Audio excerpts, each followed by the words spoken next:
गुप्त काल का इतिहास देखते हैं हम लोग।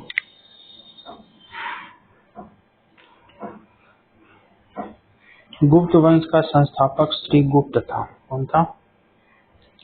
गुप्त वंश का संस्थापक श्री गुप्त था। इसने महाराज की उपाधि धारण की, जिससे हमें यह पता चलता है कि यह पूर्णतः स्वतंत्र शासक नहीं था। इस वंश का दूसरा शासक घटोत्कच गुप्त था। इसने भी महाराज की उपाधि धारण की थी। चंद्रगुप्त प्रथम अगला शासक। यह गुप्त वंश का वास्तविक संस्थापक था। इसने 319 ईस्वी में गुप्त संवत की शुरुआत की। इसने लिच्छवी राजकुमारी कुमार देवी से विवाह किया। महाराजा धीराज की उपाधि धारण करने वाला यह पहला शासक था। समुद्रगुप्त। समुद्रगुप्त को कविराज, परम भागवत, सर्वराजोच्छेता के नाम से जाना गया। इतिहासकार विंसेंट स्मिथ ने इसे भारत का नेपोलियन कहा। प्रयाग प्रशस्ति। इसका लेखक हरिसेन है। यह समुद्रगुप्त के दरबार में रहता था। यह प्रशस्ति संस्कृत भाषा में गद्य पद की मिश्रित शैली अर्थात चंपू में लिखी गई है। वर्तमान में प्रयागराज के किले में यह संरक्षित है। इसमें कुल 33 लाइनें हैं। इसमें मुगल बादशाह जहांगीर और अकबर के नवरत्न बीरबल का नाम भी लिखा है। इसमें समुद्रगुप्त की विजयों का भी उल्लेख मिलता है। समुद्रगुप्त की विजय प्रयाग प्रशस्ति। पहला नंबर 1, आर्यव्रत राज्य की विजय। आर्यव्रत प्रदेश से तात्पर्य उत्तर भारत से था। इस प्रदेश के 12 राज्यों की विजय का उल्लेख प्रयाग प्रशस्ति में 13वीं, 14वीं और 21वीं पंक्ति में मिलता है। इन राज्यों की विजय के परिप्रेक्ष्य में इन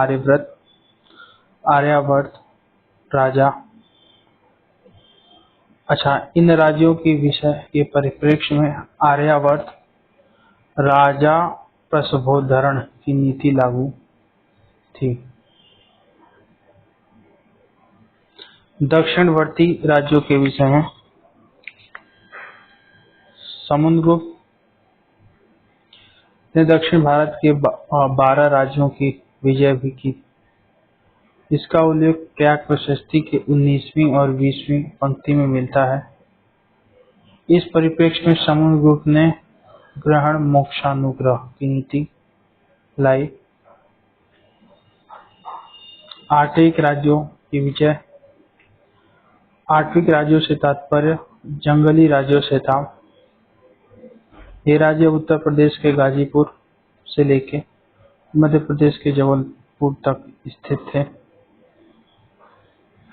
इनकी विजयों का उल्लेख प्रयाग प्रशस्ति की 21वीं पंक्ति में है। इस संबंध में समुद्रगुप्त ने परिचारीकृत की नीति लाई, अर्थात यहाँ के राजाओं को समुद्रगुप्त ने अपने दरबार में नौकर बना लिया। सीमावर्ती राज्यों की विजय। इन विजयों का उल्लेख प्रयाग प्रशस्ति की 22वीं पंक्ति में है।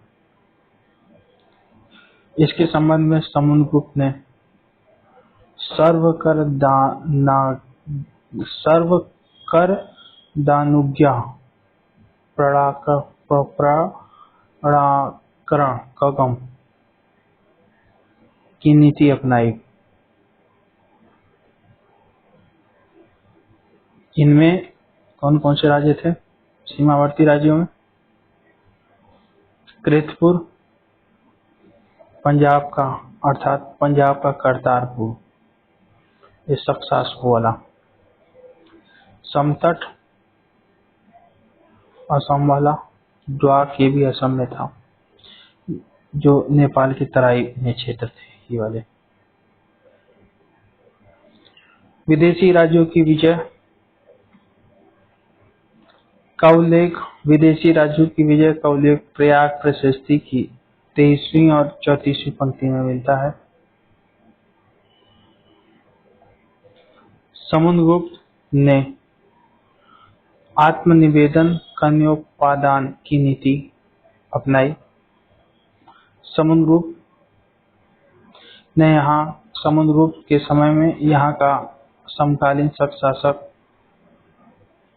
रुद्र सिंह तृतीय था। समुद्रगुप्त ने कुषाणों को देवपुत्र शाही अर्थात शाहनुशाही के नाम से जाना गया।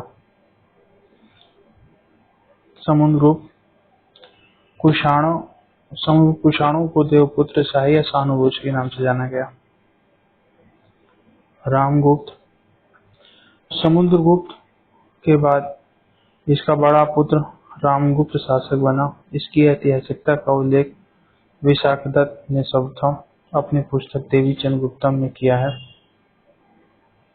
चंद्रगुप्त द्वितीय, इसने देवगुप्त या देवराज की उपाधि धारण की। यह विक्रमादित्य की उपाधि धारण करने वाला पहला गुप्त शासक था। यह समुद्रगुप्त का दूसरा पुत्र था। चंद्रगुप्त द्वितीय ने अपना विवाह नागवंश की राजकुमारी कुबेर नागा से विवाह किया था और इसी से प्रभावती गुप्ता नामक कन्या उत्पन्न हुई, जिसका विवाह वाकाटक वंश के शासक रुद्रसेन द्वितीय से किया गया। चंद्रगुप्त द्वितीय की विजय,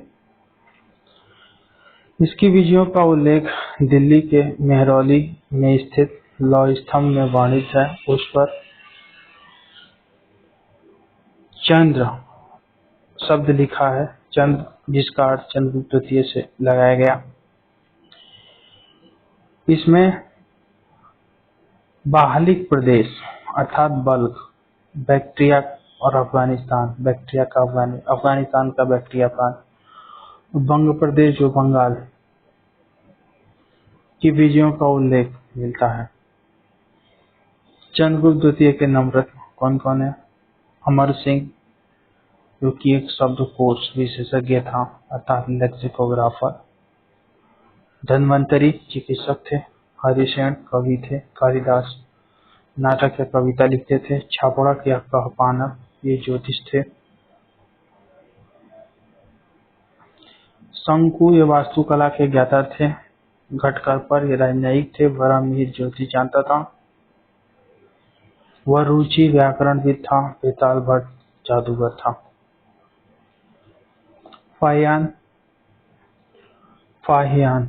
का मतलब फाय का अर्थ होता है धर्म, यान का अर्थ होता है आचार्य, अर्थात फाहियान का शाब्दिक अर्थ धर्माचार होता है। इसके बचपन का नाम कुद्र था। इसने 399 ईस्वी में भारत की यात्रा की और 399 से 414 तक यह भारत में रहा। इसने भारत में स्थित बौद्ध धर्म से संबंधित साहित्य का अध्ययन करने और बौद्ध तीर्थों स्थल जैसे सारनाथ, बोधगया, लुम्बिनी, कुशीनगर की यात्रा करने के लिए भारत आया।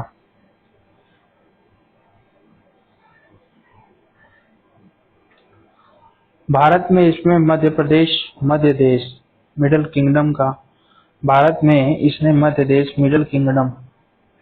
व्यापक भ्रमण किया। इसने कहा कि यहाँ पर व्यापार में लोग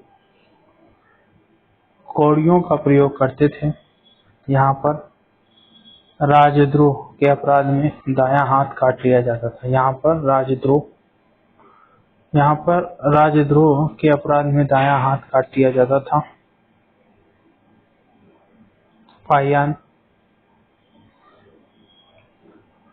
ने अपना यात्रा विवरण फो क्योंकि नामक पुस्तक में लिखा।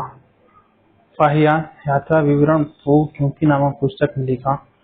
इसने अपनी इसने अपने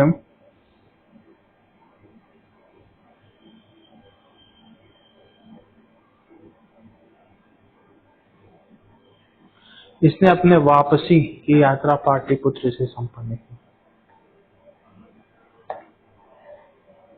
कुमारगुप्त इसके समय में गुप्त काल में सर्वाधिक अभिलेखों की स्थापना की गई। कुमारगुप्त को की उपाधि महेंद्रादित्य है। इसके समय में राजस्थान से मुद्रा का बहुत बड़ा ढेर प्राप्त हुआ है, जिसे बयाना मुद्रा भांड के नाम से जाना गया। इसने प्रयागराज के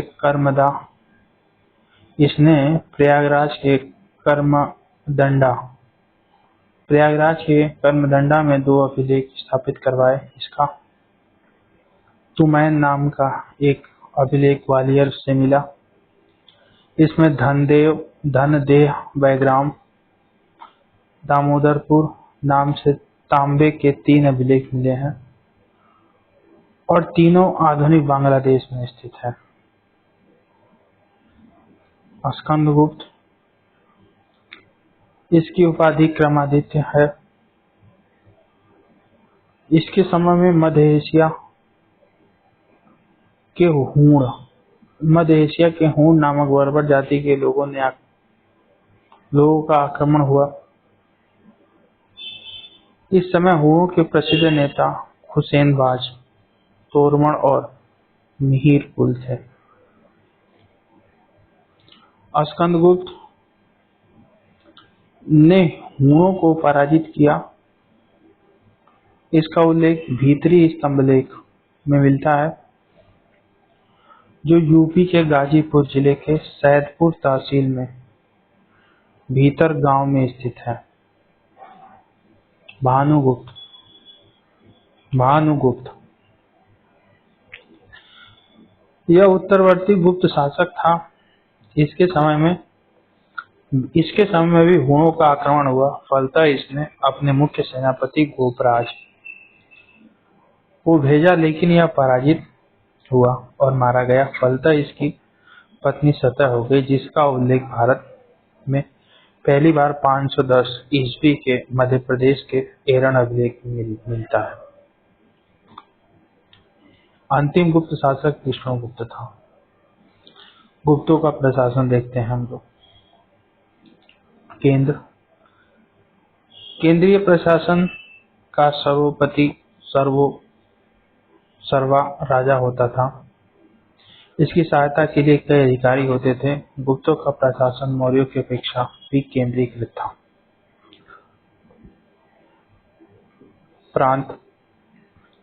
प्रांत को देश, अवनी, भुक्ति।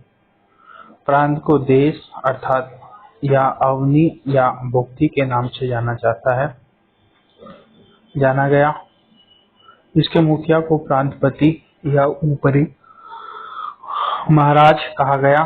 विषय को जिला कहा गया और इसका मुखिया विषयपति होता था।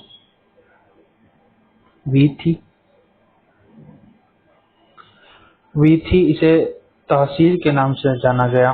पेट यह ग्राम की सबसे बड़ी इकाई थी। ग्राम मुखिया ग्रामणी या ग्रामपति होता था। आर्थिक प्रशासन इस काल में जनता से भाग अर्थात भोग या बलि नामक कर वसूला जाता था। इस काल में भूमि का मालिक राजा होता था। वह कृषकों से 1/6 भाग के रूप में राजस्व कर लेता था। इस काल में सिंचाई कर को सेतु बंध के नाम से जाना गया और यह 1/10 था। सिंचाई कर 1/10 और नॉर्मल वाला राजस्व कर 1/6 था।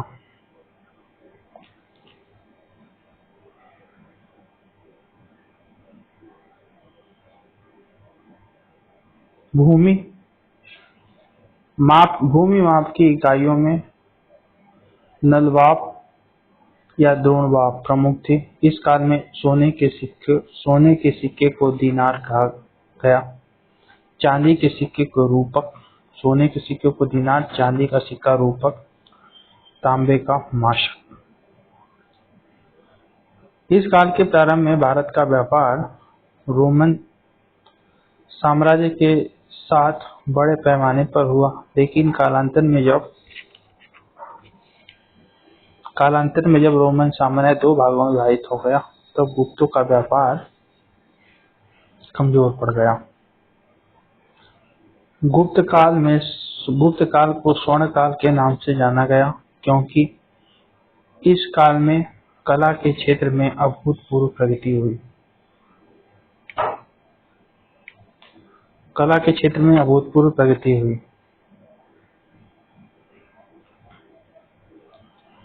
इस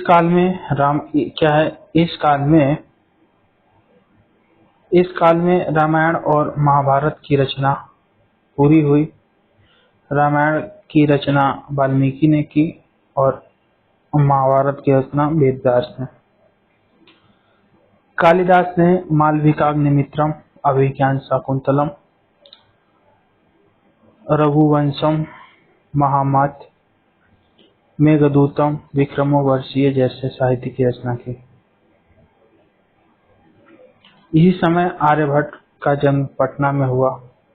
इन्होंने आर्यभट्टियम नामक पुस्तक लिखी। इन्होंने ही पाई का मान और दशमलव का प्रयोग के बारे में बताया। इसी के समय ब्रह्मगुप्त ने ब्रह्म सिद्धांतिका नामक पुस्तक लिखी। गुप्तों के समय अजंता चित्रकला अत्यधिक प्रसिद्ध हुई। इसी की खोज 1819 ईस्वी में जेम्स अलेक्जेंडर ने की। यहाँ से कुल 29 गुफा चित्रों के बारे में हमें जानकारी मिलती है।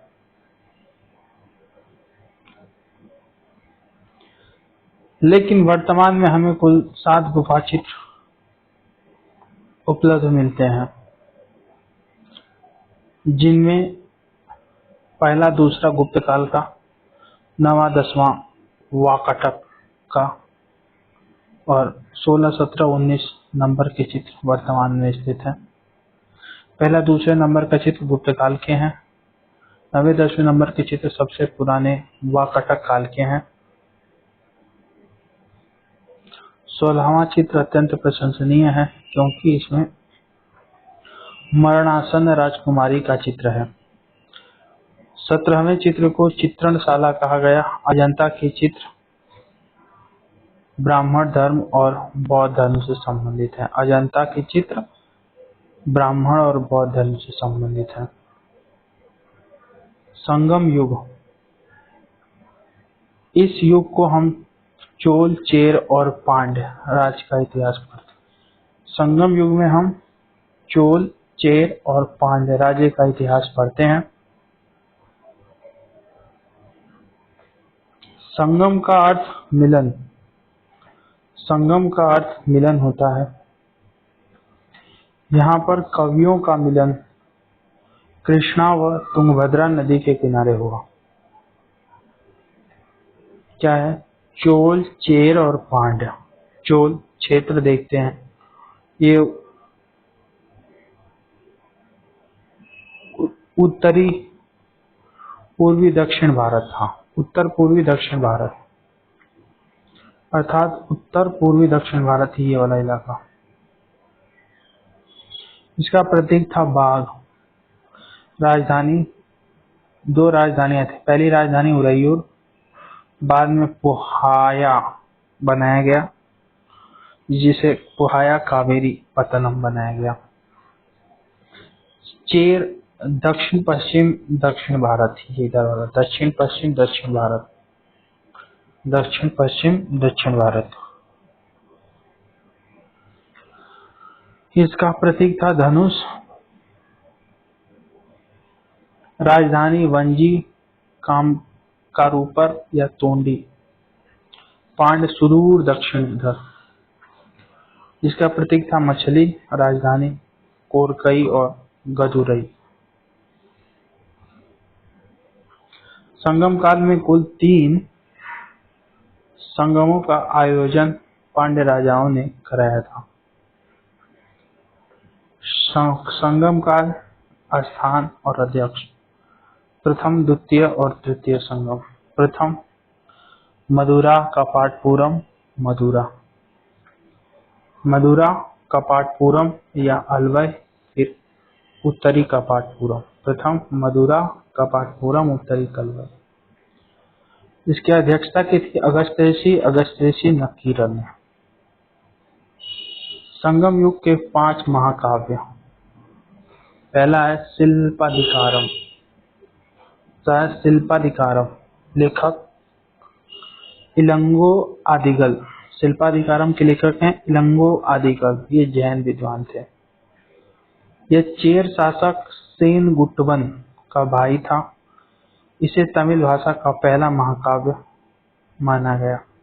शिल्पाधिकारम। मणिमेखले, लेखक शीतलय सत्नार था। मणिमेखले का लेखक शीतलय सत्नार था। जीवक चिंतामणि का लेखक चोल राजकुमार और जैन भिक्षु चिरुतकर देव था। नोट: संगम युग के 5 महाकाव्यों में केवल इन्हीं तीनों की जानकारी मिलती है। 2 महाकाव्य वलयपति और कुंडलकेशी का पता नहीं चलता है। संगम प्रशासन।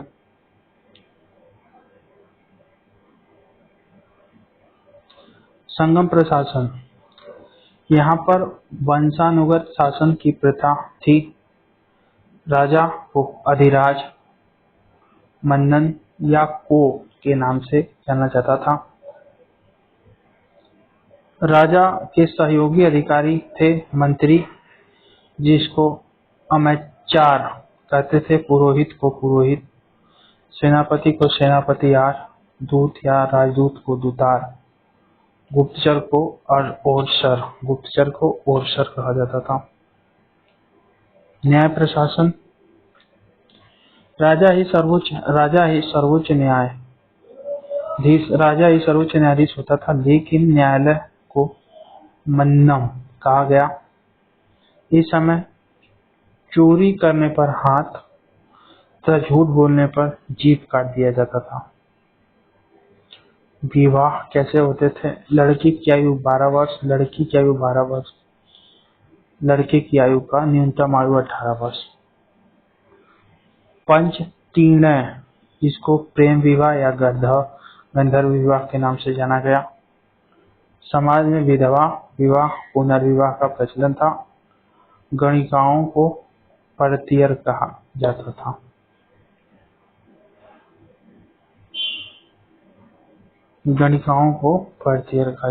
अब है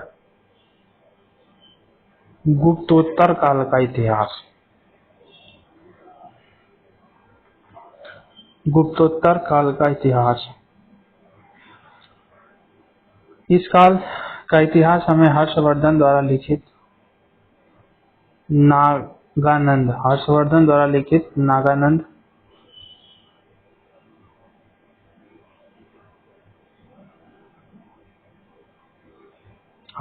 इस काल का इतिहास में हर्षवर्धन द्वारा लिखित नागानंद प्रियदर्शिका रत्नावली नामक ग्रंथों से पता चलता है। इस काल के इतिहास के बारे में जानकारी वेनसांग की पुस्तक वेनसांग ने सीयूकी से भी पता चलता है। इस काल के बारे में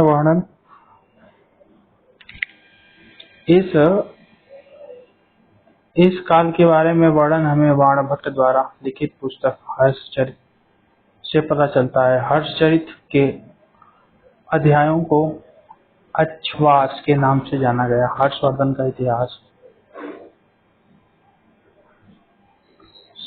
इसका समयकाल 606 से 647 तक था। पिता प्रभाकर वर्धन, माता यशोमती, बड़े भाई राजवर्धन, बहन राजश्री। प्रभाकर वर्धन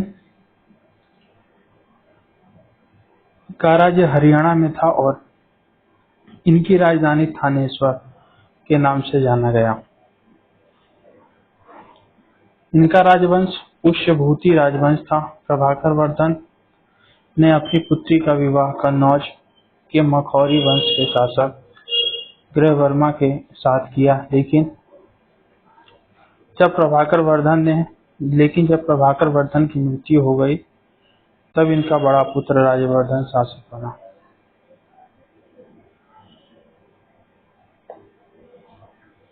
इस समय बंगाल के शासक गौड़ वंश का शशांक, इस समय बंगाल के गौड़ वंशीय शासक शशांक ने कन्नौज के शासक और राजश्री के पति के ऊपर आक्रमण कर उसकी हत्या कर दी। इन्हीं परिस्थितियों में हर्षवर्धन ने शासक बना। हर्षवर्धन ने वैनसांग अर्थात शिलादित्य के नाम से हर्षवर्धन को वैनसांग ने शिलादित्य के नाम से पुकारता है, अर्थात शिलादित्य हर्षवर्धन की उपाधि है। जब हर्ष शासक बना तब इसकी बहन राजश्री सती होने के लिए विंध्याचल के जंगलों में पहुंच गई, लेकिन एक बौद्ध भिक्षु भंडी की सूचना पर हर्षवर्धन ने अपनी बहन राजश्री को सती होने से बचा लिया। इसी समय हर्षवर्धन ने अपनी राजधानी को हरियाणा के थानेश्वर से स्थानांतरित करके उत्तर प्रदेश में स्थित कन्नौज को बसाया। हर्ष की बहन को खोजने में मदद दिवाकर मित्र ने किया था। हर्ष शासक होने के साथ साथ साहित्यकार भी था है। उसने साहित्यकारों को अपने दरबार में संरक्षण भी दिया। हर्ष चालुक्य वंश के शासक पुलकेशिन द्वितीय से नर्मदा नदी के किनारे चालुक्य वंश के शासक पुलकेशिन द्वितीय से नर्मदा नदी के किनारे युद्ध हुआ,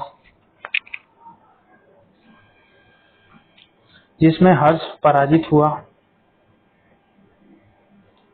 और पुलकेशिन द्वितीय को पराजित हुआ। पुलकेशिन द्वितीय के युद्ध का वर्णन ऐहोल अभिलेख में मिलता है।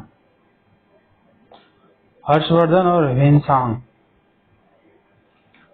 629 से 645 ईस्वी 629 से 645 कुल 15 वर्ष भारत में रहा था वैनसांग। भारत में रहने का समय वैनसांग चीन का नागरिक था। यह भारत में स्थित बौद्ध साहित्य का अध्ययन करने के लिए वह बौद्ध तीर्थ स्थलों का भ्रमण करने के लिए आया था। नालंदा विश्वविद्यालय का व्यापक ब्यौरा दिया। इन्होंने अपने यात्रा विवरण CUG में लिखा कि नालंदा विश्वविद्यालय में प्रवेश परीक्षा का आयोजन किया जाता था। यह स्वदेशी और विदेशी छात्रों दोनों का केंद्र था। इस समय नालंदा विश्वविद्यालय में महायान धर्म की शिक्षा दी जाती थी। वैनसांग के समय प्राचार्य शीलभद्र थे नालंदा विश्वविद्यालय के। वैनसांग ने अपनी पुस्तक में हर्षवर्धन द्वारा आयोजित प्रयागराज की महामोक्ष परिषद और कन्नौज की महामोक्ष परिषद का उल्लेख किया है। प्रयागराज और कन्नौज की महामोक्ष परिषद का। हर्ष के समय में ही कन्नौज में वैनसांग की अध्यक्षता में 5वीं बौद्ध संगति अर्थात सभा आयोजित की गई। 1202 से 1203 में मोहम्मद गौरी के सरदार बख्तियार खिलजी ने नालंदा विश्वविद्यालय और विक्रमशिला विश्वविद्यालय के ऊपर आक्रमण कर इसको नष्ट कर दिया। बख्तियार खिलजी ने। हर्षवर्धन प्राचीन भारत का अत्यंत महानतम और अंतिम हिंदू शासक था। वैनसांग ने कहा कि हर्ष वैश्य जाति कथा और वैश्य जाति को फीसे के नाम से जाना गया। प्राचीन भारत में शिक्षा के केंद्र क्या क्या थे? सबसे पुराना विश्वविद्यालय यह तक्षशिला था, जो गांधार में था, भारत के पश्चिमोत्तर क्षेत्र में। यहाँ के राजा तक्ष के नाम पर ही इसका नाम तक्षशिला पड़ा। यहाँ का अत्यंत प्रसिद्ध आचार्य कौटिल्य अर्थात चाणक्य थे। यहाँ तर्कशास्त्र, घुड़सवारी, तलवारबाजी की विद्या के लिए प्रसिद्ध था, गांधार वाला। यहाँ से शिक्षा चंद्रगुप्त मौर्य ने ग्रहण की थी। नालंदा विश्वविद्यालय, यह विश्वविद्यालय बिहार के नालंदा जिले में स्थित है। इसका निर्माण गुप्त वंशीय शासक कुमार गुप्त ने करवाया था। यहाँ महायान धर्म की शिक्षा दी जाती थी।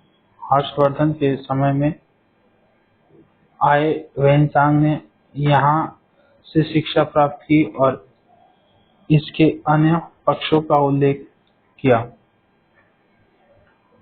यह प्राचीन भारत का सबसे प्रसिद्ध विश्वविद्यालय था। विक्रमशिला विश्वविद्यालय, इस विश्वविद्यालय की स्थापना पाल वंश के शासक धर्मपाल ने की। विक्रमशिला और नालंदा को तुर्क सरदार बख्तियार खिलजी ने नष्ट कर दिया। प्राचीन भारत में गुजरात के वल्लभी विश्वविद्यालय गुजरात में और उज्जैनी विश्वविद्यालय मध्य प्रदेश के उज्जैन में ही शिक्षा के केंद्र थे। बस।